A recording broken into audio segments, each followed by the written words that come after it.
last year, within the last 6-7 months, we had been reviewing. Of course, we constantly review our policies and procedures, and for years now, even chiefs before me, the discussions are always. We always have discussions about officer-involved shootings.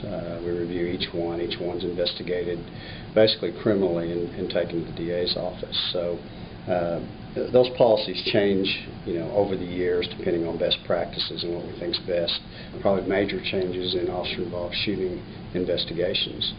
One of which is, as we've talked about before, we now wait 48 hours before we actually interview a police officer. Primarily gives that officer an opportunity to make a decision as to whether or not they want to have a lawyer present, talk to a lawyer, and then be interviewed after having that opportunity to retain one. Many officers feel very badly about saying, no, I don't want to be interviewed yet. And I don't want officers to be put in a position with their own command and feel like they're pressured by their own command to do an interview right now. So my argument was I want to make that decision for them.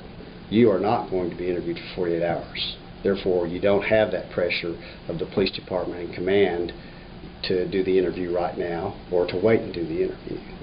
Whether or not, it takes that, especially in the circumstances. Officers, when they take somebody's life, obviously it's a tremendous emotional event for them. It's extremely stressful on a police officer to begin with to have to take somebody's life. That's the first difficult thing for a police officer. The second difficult thing is that it's a criminal investigation. We put the officer who we've asked to do the job, not a pleasant one,